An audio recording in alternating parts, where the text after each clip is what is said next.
The coach is on the road down in spring training, and I ran across the man from the Dodger, Andre Etheir. How we doing today? Good, good. Just out here trying to get that swing back and put that hard work in the cage right now. Okay. Well, as I mentioned, my show reaches a young audience, some young aspiring high school and college baseball players. So for you guys coming down to spring training, what does this mean to you? It's a time, first of all, to get your work in and get you back on track where you need to be and clear your mind and clear your head from all those, thoughts and then distractions from the off season and get you back in frame of mind. And secondly, catch up with those old teammates and, buddies and friends and meet some new teammates and, figure out a way to come together and, be one team when you leave here, at the end of spring. It's every kid dream to play in the big leagues. Now, you crossed that threshold, made it to the big leagues, was going for the Triple Crown. I mean, what's big league life like for the youngster out there? It's all you dreamed of. It's everything you dreamed of and even more. Like you said, I dreamed about this since I was a little kid. I always hoped, believed I would get here.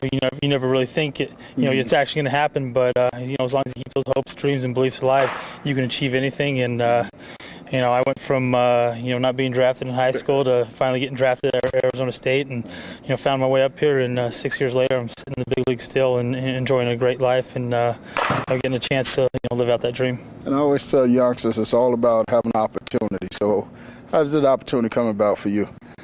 Persistence. Like I said, high school, not getting drafted, having to go to junior college, which is, if there's no one out there, no four-year schools looking at you, junior college isn't a bad way to go in any sport. It gives you another opportunity to play, and, then went from there to Arizona State for 2 years, and, a couple of years in the minor leagues, got traded over here from the Oakland A's, and been in the big league since. So, like I said, just persistence, a lot of hard work.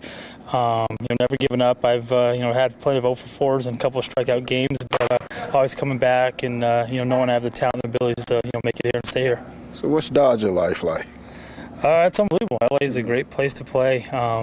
It's a city where everyone knows, the glitz and glamour of Hollywood, and it's fun playing in a place like that. And it's nice being out on the coast and being close to the ocean there every day, and being in the Southern California sun, where everyone wants to go out and escape to once a time in their life. And like I said, living a dream, playing in LA, and getting to travel on private jets and flights everywhere, and living in a uniform my days.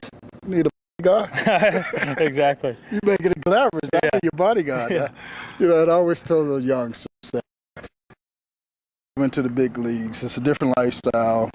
I mean, when you got that call to the big leagues, what was it like for you? Unbelievable. You never, like I said, you always believe hope it's going to happen, but you don't know exactly what's going to happen. I mean, I've had I was as hot as it could be in the minor leagues and maybe thinking at the time. And actually, I wasn't swinging the bat too well at the time, and they called me up and said it was one of the least, most unlikely moments in my minor league career where I thought I would get called up. And sure enough, when I was feeling down in the dump, I got my call up and made the most of it, and shocked and surprised, and I got a chance to play actually in front of my hometown fans here and family in Arizona, who was my debut. So it was a special day and something I remember from my whole life. So the defining and the scout is, can you hit major league pitching? Now, how you come up for a triple crown? You doing triple duty?